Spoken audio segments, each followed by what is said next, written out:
ఉద్దేశంతో గత ప్రభుత్వం వాళ్ళు జడ్మెంట్ చూపించుకుంటూ తెలంగాణ రాష్ట్రం రిజర్వేషన్ కట్ చేస్తే బీసీల యొక్క రిజర్వేషన్ మొత్తం 18%, 16%, 20% పడిపోయాయి. దాంతో ఆ సీట్లు మొత్తం కూడా మళ్ళీ ఆధిపత్య కూడా వెళ్ళిపోయి మళ్ళీ ఎస్సీ ఎస్టీలకు అన్యాయం అవుతుంది, మళ్ళీ బీసీలకు అన్యాయం జరిగింది. ఈరోజు డెడికేటెడ్ కమిషన్గా మీరు మీ యొక్క అనుభవాన్ని, మీ యొక్క జ్ఞానాన్ని మొత్తం చేసి రేపు భవిష్యత్తులో ఈ యొక్క తెలంగాణ రాష్ట్రంలో బీసీలకు మా జనాభా కులగాండ చేస్తూ ఉండడం. కులగాండ బాగా జనాభా ప్రకారం అంటే మా యొక్క పర్సెంటేజ్ 50-70% మొత్తానికి మాకు తెలుసు ఆ విషయం. కానీ మేమంటామంటే గౌరవ ముఖ్యమంత్రి రేవంత్ రెడ్డి గారు ఇచ్చిన రిజర్వేషన్ అయితే ఉందో 42% అని చెప్పాడు. ఎన్నికల మేనిఫెస్టో 47% చెప్పాడు. ఆ 47% కోరుతున్నాం ఎవరిని. ఆ 42% కోరితే ఆ 42 ప్లస్ ఆల్రెడీ ఎస్సీలకు 15%, ఎస్సీలకు 7% ఉన్నది. ఆ వడ్డీ కాకపోతే మళ్ళీ 50% ఆడుతుంది. దాంట్లో మళ్ళీ బీసీల గొంతుకు వస్తే మళ్ళీ బీసీ ఎంత చేసి మీరు డెడికేట్ కమిషన్ చేసి కులగాండ చేసిన తర్వాత కూడా ఉపయోగం లేకపోతుంది.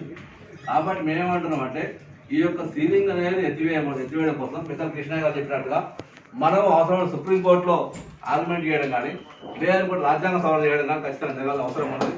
ఎందుకంటే లేకపోతే ఇంత చేసి కూడా ఉపయోగం ఉండదు, మీకు తెలుసు ఆ విషయం. కాబట్టి నేనేమంటున్నా అంటే బీసీలకు ఇన్ని సంవత్సరాల తర్వాత కనీసం స్థానిక సంస్థల్లో కూడా జనాభా ప్రపంచంగా మన పాపులేషన్ వైజ్గా మన రిజర్వేషన్ రాకపోతే అన్యాయం జరుగుతుంది.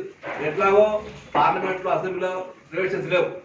దానికోసం అసెంబ్లీ పార్లమెంట్లో బీసీ బిల్లు పెట్టాలని రిజర్వేషన్ కావాలి. కృష్ణ గారి నాయకత్వం అనేక సంవత్సరాలుగా అనేక ప్రధానమంత్రిగా ఇప్పటికీ అనేక ఉద్యమాలు కొనసాగుతున్నాయి. ఖచ్చితంగా ఎప్పుడో సాధిస్తాం అది కూడా. కానీ ఇక్కడ రాష్ట్రంలో మాత్రం ఖచ్చితంగా రిజర్వేషన్ కావాల్సిన అవసరం ఉంది. ఇప్పటిదాకా అడ్వకేట్ మా యొక్క వంశీకృష్ణ చెప్పినట్టుగా ఈ యొక్క ఏ రాష్ట్రంలో ఇప్పుడు ఫర్ ఎగ్జాంపుల్ ఇక్కడ ఉన్నటువంటి రజక కమ్యూనిటీ, వాషంగన్ కమ్యూనిటీ ఇక్కడ తెలంగాణ బీసీ కమ్యూనిటీ ఉంటే కర్ణాటక ఎస్సీ కమ్యూనిటీగా భావించబడుతుంది. ఇక్కడ రెడ్డి ఫార్వర్డ్ కమ్యూనిటీ ఉంటే అక్కడ పోతే బీసీ భావించబడుతుంది. కాబట్టి తెలంగాణ ఏ రాష్ట్రానికి ఆ రాష్ట్రం ఉంది కాబట్టి రాష్ట్రాల వారీగా ఆ కులాల జమ చేసి రాష్ట్రాల వారికి రిజర్వేషన్ కేటాయించడం కోసం మీరు అలాంటి రిపోర్ట్ ఇవ్వాలని.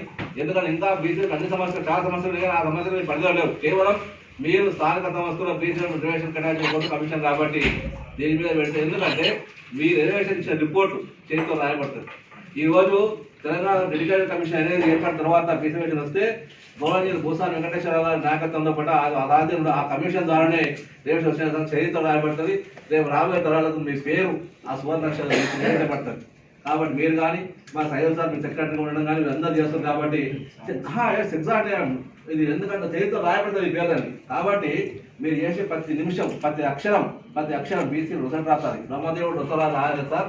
మీరు రాక ఆ బ్రహ్మరాతలాగా ఉంటుంది. కాబట్టి ఎక్కడ ఉన్న ప్రభుత్వాన్ని ఒప్పించి గౌరవ ముఖ్యమంత్రి రేవంత్ రెడ్డి గారు చెప్పి తెలంగాణ రాష్ట్రంలో చాలా అనేకమైన ఉద్యమాలు వస్తూ ఉన్నాయి కాబట్టి అవసరం చెప్పాలి. అదేవిధంగా బీసీ కమిషన్ అనేది 10 జిల్లాలు తిరుగుతూ ఉంది. కానీ డెడికేటెడ్ కమిషన్ 10 జిల్లాలు మొత్తం తిరగలేదని అనుకుంటున్నాను నేను ఇప్పటిదాకా.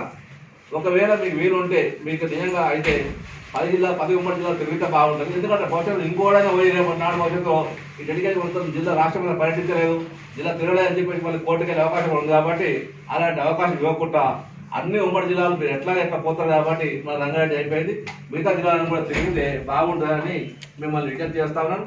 ఆ విధంగా చేస్తూ ఖచ్చితంగా ఈ యొక్క తెలంగాణ రాష్ట్రంలో బీసీలకు 42% వచ్చే విధంగా చర్యలు తీసుకోవాలి. అటువంటి సందేశం ప్రభుత్వం పంపించాలని, అలాంటి ఆదేశాలు మీ ద్వారా మేము పొందుతామని భావిస్తూ మేము తీసుకుంటాం. ఏదైనా రాష్ట్రంలో 50% దాటి